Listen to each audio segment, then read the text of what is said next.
We are talking with Doug Upstone from ImpactWageringSolutions.com and Steve from CollegeFootballWinning.com, previewing Week 13 in college football here on the SBR TV College Football Experts Roundtable. Steve, let's get to one of the games you want to talk about, Troy at Western Kentucky. Now, I know there can be great value to be found in some of these small conference games.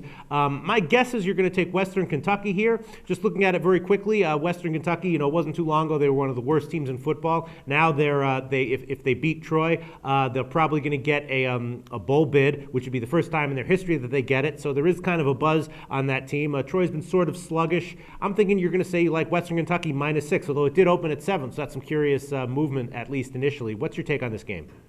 You got me, Peter. Definitely like Western Kentucky here. In the last 8 games, Western Kentucky is 8-0 against the spread. Can't get any better than that. They are 9-2 this season against the spread. Now, conversely, Troy, in their last 8 games, they're 2-6 against the spread, 3-7 against the spread overall this season. I think the only reason you've seen some sort of shaky and real marginal line movement here is because Troy has been the perennial Sun Belt favorite, and Western Kentucky has seemingly come out of nowhere. But I bet if we asked almost any college football fan who the leading rusher is in America in college football, they are not likely to give us the right answer. And the right answer is senior running back Bobby Rainey for Western Kentucky. So this is his senior day, and he is absolutely on fire. And they just feed him the rock. He's going to get it 30, 35, maybe 40 times this game. And when you're Troy and you have the 102nd ranked rushing defense against FBS teams, that does not bode well. So I am not fearing Troy here. I'm really liking Western Kentucky in this spot. Lay something less than a touchdown, and right now you can get them at -5.5. I like Western Kentucky.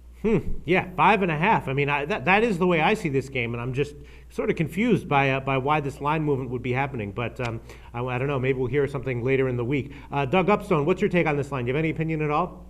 Yeah, I do, and I agree with both of you. Peter, you mentioned how bad Western Kentucky was. Willie Taggart, their coach, has turned this program around and really done a nice job. When you figure that earlier this year they started 0-3 before, and one of their losses, was against Indiana State. That's right, Indiana State.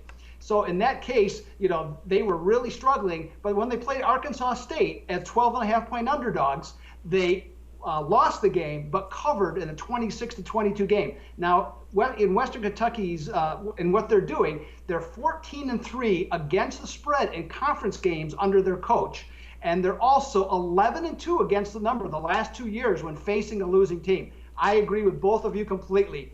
Climb the mountain, give the points with the Hilltoppers. Yeah, I agree with both of you. I wonder why this line is moved. And sometimes when the line moves against you, it's not necessarily a bad thing.